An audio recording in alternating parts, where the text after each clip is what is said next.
What's going on, guys? This is Microwavius here with a new Trove video. So a new patch just came out today actually, or at least it's today when I record this. So let's just talk about it, let's break down what goes on in the patch. And I know it's easy enough to just look at all of this information on the forums, but I like putting things in video form because I can give my thoughts on things that way and you guys can hear that, and it's also a nice way to just visually demonstrate some of the new features. Obviously I can't demonstrate everything because it's not always visual, and I may not have everything unlocked, but I'll do my best to kind of give you an idea of what is going on in the game. So let's jump right into this stuff here. The first thing is, well, this version is called the Game of Thrones edition, and the reasoning behind that is because they have this new mount. It is called the Porter Potty. So you guys have probably heard about this, or maybe you saw it on the devs live stream this past Friday, but it is a crafted mount. You can see it right here. When the going gets tough, Porter Potty gets you going. So it's literally a toilet, and there's like a stream of water that comes out of the bottom that causes the toilet to hover above the ground as you drive around. So that's pretty fun. The interesting thing about this mount is they did not reveal how to craft it at all, or where to find it, or anything like that. It's kind of a total mystery right now as to how you get it. I'm sure it's just a matter of time before some people figure it out and share it with everybody, either on the forums or like the Trove subreddit page or something like that. So you can either try to hunt it down for yourself, or you can just wait for someone else to do it. But it looks like a pretty fun mount anyway. Hopefully I can get it somewhat soon. We'll see what happens. But the next thing is there is new Chaos Chest loot. So they added the mounts. And I believe that some of the ones that are already in the store, like stuff like Dimount or the Arigato, those kind of things. So they added that to the store, or not the store, it's already in the store. They added that to the Chaos Chest loot, and they also added the Bulldozer, which is interesting. Because prior to this, you could only get the Bulldozer mount from spending 3,000 credits on the store, or you could get it in the marketplace for anywhere from like 200,000 to 300,000 flux, depending on the day. But so now there's another way to get it, another way for free players specifically to get it. Still probably not the most likely thing to pull from a Chaos Chest, but it is available now, so that's cool. Adventure boxes, they doubled the drop rate, which is kind of funny because not long ago they actually cut the drop rate in half, and now they doubled it again. So it's pretty much back to where it was, at least for now. That might change again with the next patch. But we'll jump right into the game updates here now. They added mimic blocks, so that is awesome. This is something I was really excited for when they talked about it on streams and stuff. You can find them under special blocks. It costs 5 formicite ore to make 5 blocks. So if I do this, it'll make 10 blocks. And I already made some previously, but just to show you guys how these work. So you place them and they take the form of whatever block you place them on, which is really cool. I'm really stoked about that. It'll make it so much easier to build things, for one thing, and if you have weird like terrain stuff in Club Worlds, you can repair it a lot easier now because you can match up with these blocks that might not have been matchable in the past. So that's a really cool thing, really useful for builders. That's probably the game update I think I'm the most excited about. The next thing is loot celebrations now occur from rare Chaos Chest and Trove of Wonders drops. So if you pull a rare from a Chaos Chest or a Trove of Wonders, it'll announce to your world that you've unlocked something awesome, as they put it. So that's cool. It kind of gives you bragging rights and stuff like that. The names of the original alpha supporters are now displayed in-game somewhere. We don't talk about Fight Club. That's exactly what they said in the in the update. So that's cool that they're, giving a bit of attention to the alpha supporters, even though nobody knows where the names are displayed, but they are somewhere, so that's good. The level requirement for Skyrealm loot has been lowered to 10. So previously they had kind of raised that, I think by accident, but they seem to have corrected that now, which is a good thing. Reduce some qubit rewards from the golden thread tutorial. So basically, when you start the game, you have the golden thread tutorial. It's all these little like mini quests that pop up, and as you do them, they give you qubits. So they reduce that in some way, so you essentially get less qubits overall from doing the golden thread quests. And since it was easy to sometimes list an item for the wrong price and not realize it, they added a comma separator for stuff in the marketplace. So if I open the market, and actually I think I'm on, let's just go to mount or something. I will type Kuroki because he was recently added. So they have these commas in the middle now. It does make it a little bit easier to see exactly what amount you are spending in terms of flex and things like that. So that's a good thing.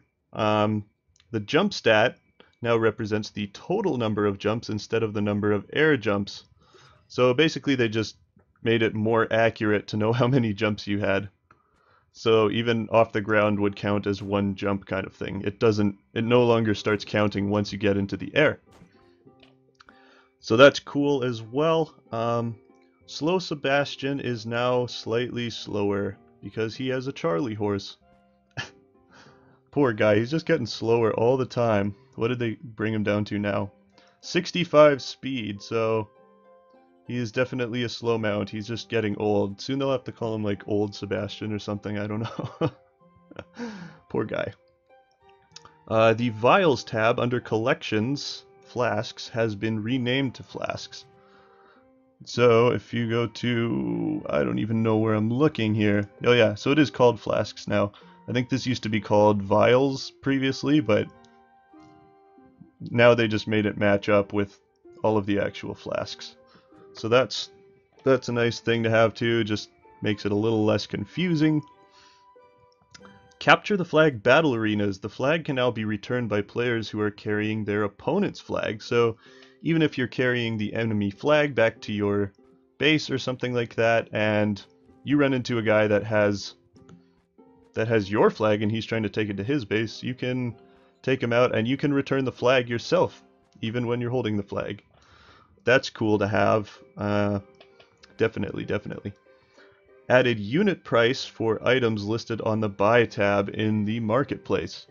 So if I go to something, let's say like recipes, for example, because you usually buy them in multiples. Not Kuroki. I don't think there's a Kuroki recipe. I'll just jump to the end here. So, for example, if you have like 37 Snowfest surprise recipes, it tells you what the unit price is. So if he posts all of these for 10,000, you are paying 270 flex for each of these.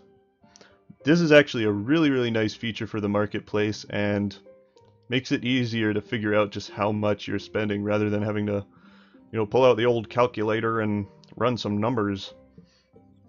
So that's really nice actually, and it might make it a little easier to avoid being scammed or ripped off and things like that. Wings now have a glide stat, so this is kind of an interesting development. Doesn't mean too much right now. Basically, like the starter wings have 35 glides, so they drop, like you descend fairly quickly, and as far as I can tell, every other set of wings in the game right now has 100.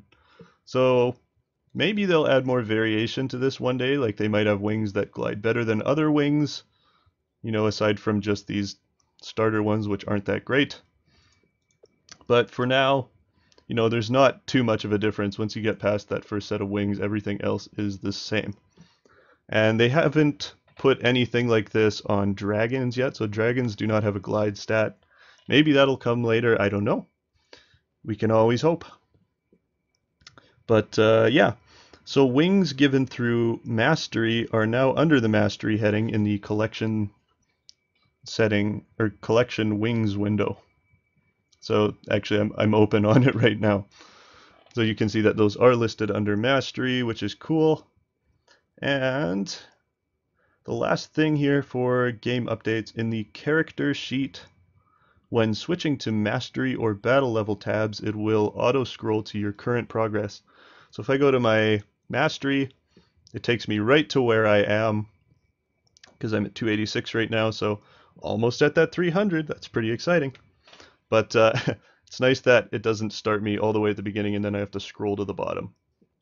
So that's, you know, a nice, easy, but effective update because it just makes things a little bit easier. And now the Trove store updates. So they added a new mount, the Sir Sebastian mount. He actually does look pretty cool. I like his little, you know, his little feathered spear thing, whatever it is on his head and his helmet. He's got cool armor and, like, you know, he's pretty decked out. That's probably the best Sebastian's ever looked, so that's pretty cool. You can get him just in the store right now. He's 7,500 qubits or 750 credits. So I might actually get him with qubits because I should have enough qubits soon enough. But because he's one of the cheaper mounts right now, actually.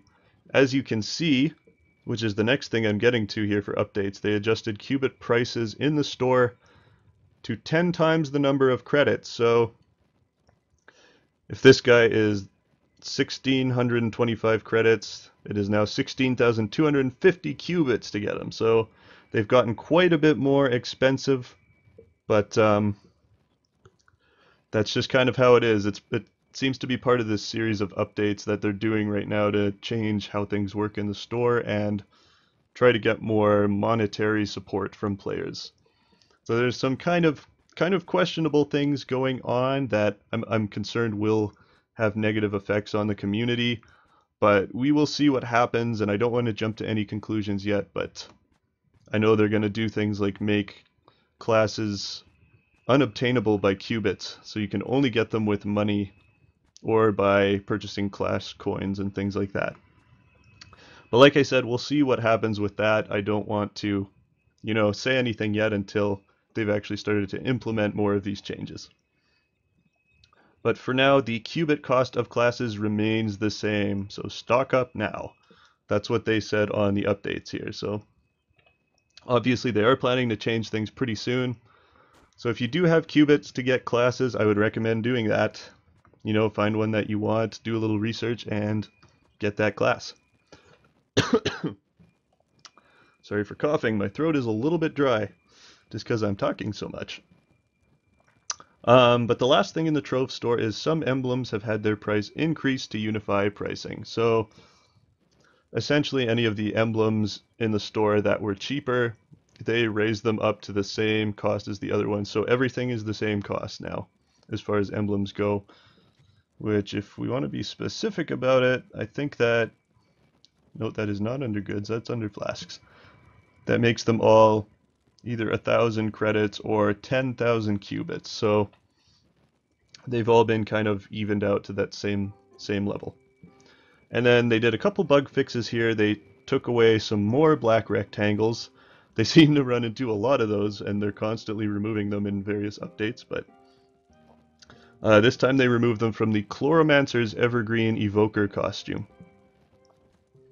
And then they fixed the intra-club linked portals teleporting to invalid locations. So any of those portals that you can build in your club, for example, these guys here, those will no longer take you to the wrong location. So that's a nice little fix to have as well. But that kind of sums it up for the patch notes for the updates. And yeah, so to end this video, we're going to do a double giveaway. So 2 people are going to receive prizes this time. The items up for giveaway are a Revenant Warhorse and a Shadowy Sarcophagus. So let's just take a quick peek at what these look like, just cuz. This is the Shadowy Sarcophagus, so you just get to surf on a sarcophagus. That's pretty cool. That's what everyone's wanted to do, right? You know? But yeah, that's a cool mount, actually. And then the other guy, the Revenant Warhorse, is this guy here. So he's decked out in spikes and armor and looks generally pretty fierce. So that's actually a pretty cool mount. I like that guy a lot. So we will or I keep saying we, I will, because it's really just me. I will give away both of these mounts here, so for anyone who's seen my previous videos, you know the drill, but in case you have not, the requirements to qualify for these giveaways are you must be subscribed to the channel, you must like the video, and leave a comment with your in-game username. And at some point, pretty soon, probably in a few days, I will select 2 winners, and then I will, add you in the game and contact you to get you your prizes at some point. That's about it for this video, guys. Thank you so much for watching. I really do appreciate it. Please let me know if you have, comments about things going on in the latest patch or concerning the future of the game. I'd love to talk about that kind of stuff with you guys, so would love to hear from you. But again, thanks for watching, and as always, keep it radiant, guys. Have an excellent day. See you later.